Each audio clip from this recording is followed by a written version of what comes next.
Get in! Come on! Sunderland have just got away with an amazing result. A great 3 points away from home at the Hawthorns against a very, very good West Brom side. And my God, did we do it the hard way. There was so many ups and downs. It was a roller coaster of a game. But we get away with a 2-1 win and we're currently in 6th place. How the hell we're doing this, I do not know. With a team with no striker, we have 0 centre-backs. It's a team full of midfielders. The youth in the side, as it is, I've got to give him credit. I didn't even think when we went a goal down just before the half-time mark, or the half-time whistle, I thought to myself, regardless of the scoreline, I am going to come on here. I'm not going to go ape shit and go mad at the lads. I'm just going to sit here and basically say how proud I am of him, because at that point when we went a goal down at half-time, I was struggling to see where we're going to go from there, if I'm completely honest. And I thought it was going to be another one of those days where a referee had handed the opposition a win when it was undeserved. But getting into the game, guys, we did go with Pato in goal. And of course, going into this game, we did learn the full nature of Bart's injury, and he's going to be out for the remainder of the season. So as I say, we had 09, who now, to be fair, he is a centre-back, but naturally he has, coming up, he was a midfielder. Naturally, he is now, I do consider a centre-back, but naturally he isn't. So, we had 09 at the back.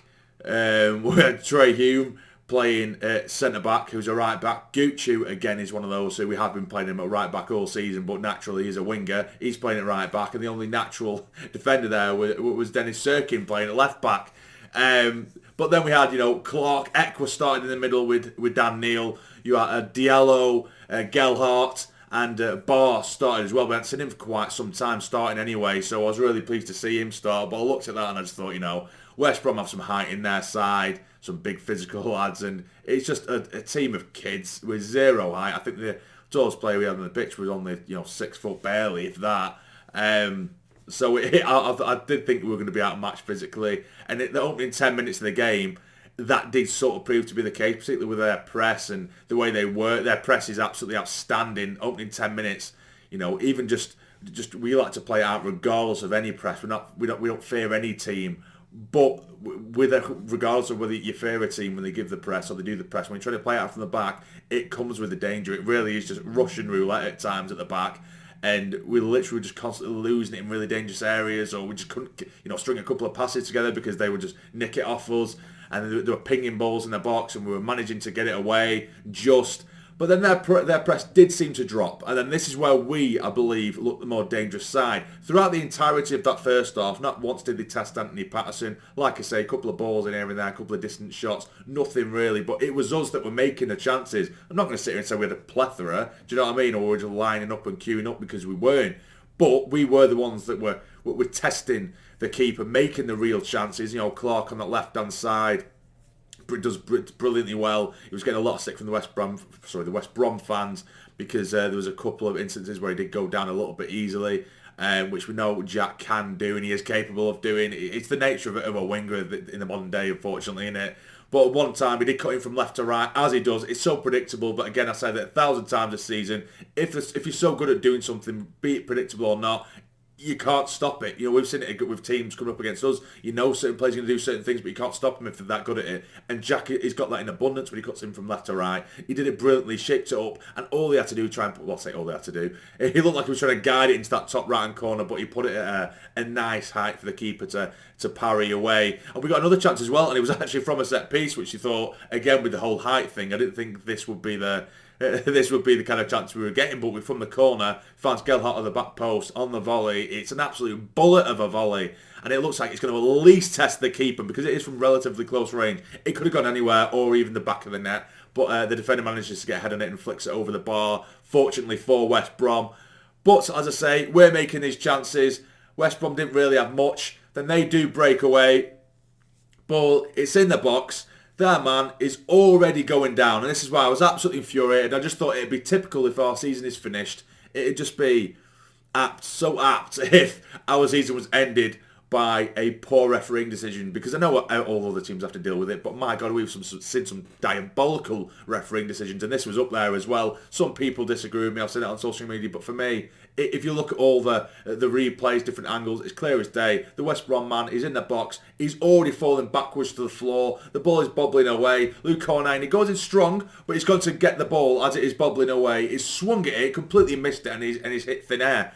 But he hasn't made any contact with this lad who's hit the ground. Zero contact whatsoever. The referee takes a good few seconds, thinks about it, and then gives a pen. And the pen is dispatched really well. But it's just gifted right on the stroke of half time. Takes the wind out of our sails. And I just thought, well, there we go.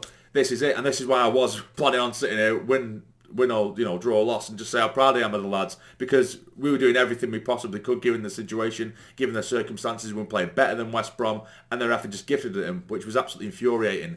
But second half comes out, West Brom were miles the better side for the opening 10 minutes, and they were queuing at the edge of the box. There was a 15-second period of play where it was just pinball in that Sunderland area. It was just, they were queuing up, and it was just like shot after shot after shot, and body on the line after body on the line and body on the line, which, again, I can only praise the lads for. The defending, it was the heroics, was outstanding in that sense. But then they started to calm down again. We started to get a foot on the ball, and we could have claimed a few more goals, if we actually...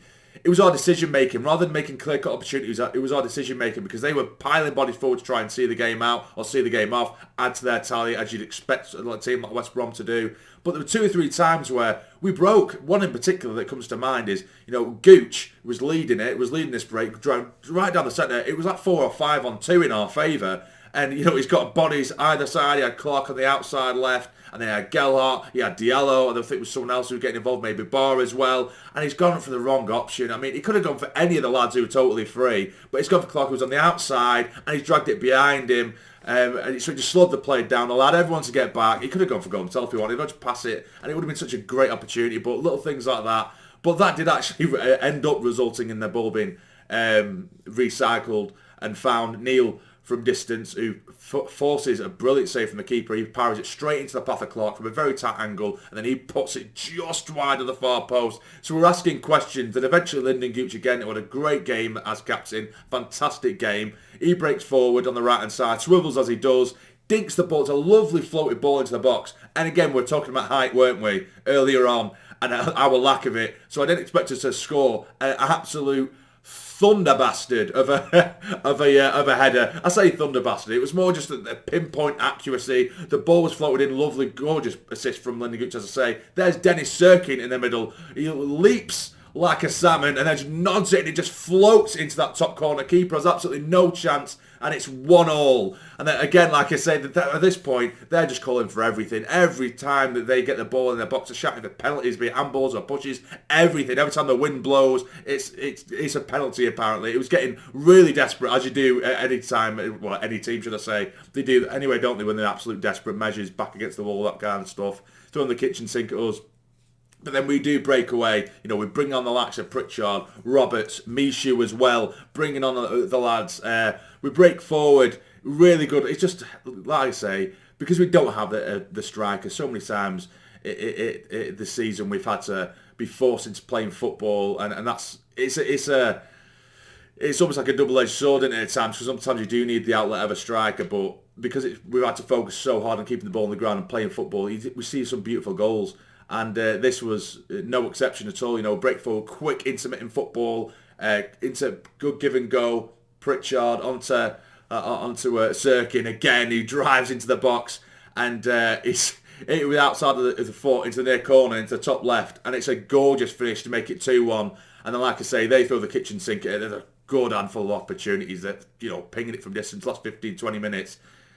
Well, the last 15-20 minutes anyway, they were just throwing everything at it. But we did score with 5 minutes to go, and we managed to see it out 2-1. Absolutely outstanding victory. If it weren't for Serkin getting himself a double, I probably would have given it to Gooch, because I really liked his performance today. But Serkin, you have to give it him. He's a striker. I'm not being told anything else. You know what I mean?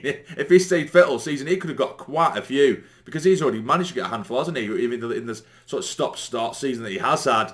So, yeah, absolutely buzzing, guys. Absolutely buzzing. 2 games remain. Of course, West Brom do have a game in hand, although that game in hand is against Sheffield United. And for me, in terms of performances I've seen against us, I actually think that they looked better than Burnley. I know I've seen other performances of Burnley, you know, playing other sides. I think they look probably arguably better, and that's why they won the league. But against us, I think Sheffield United probably were the most difficult side we've faced this season. So it's not going to be an easy task for West Brom, and it's all up in the air at the minute. All we can do is focus on ourselves. 2 games remain, and we could be in the playoffs in our return season to the Championship, regardless of what happens. And I know, like, say, for example, the last video, when we, you know, my last review, I was going mental, and everyone was saying, you need perspective, you need to do this, you need to do that. You know, we've had a great season. Yeah, I know, I understand that. And I say that most videos, we have had a great season. We've arguably overachieved a little bit. I know we have, for a team that just got up from League One. But you were also allowed to show your opinions and show your emotions for an isolated performance, and that isolated performance for me was not good enough,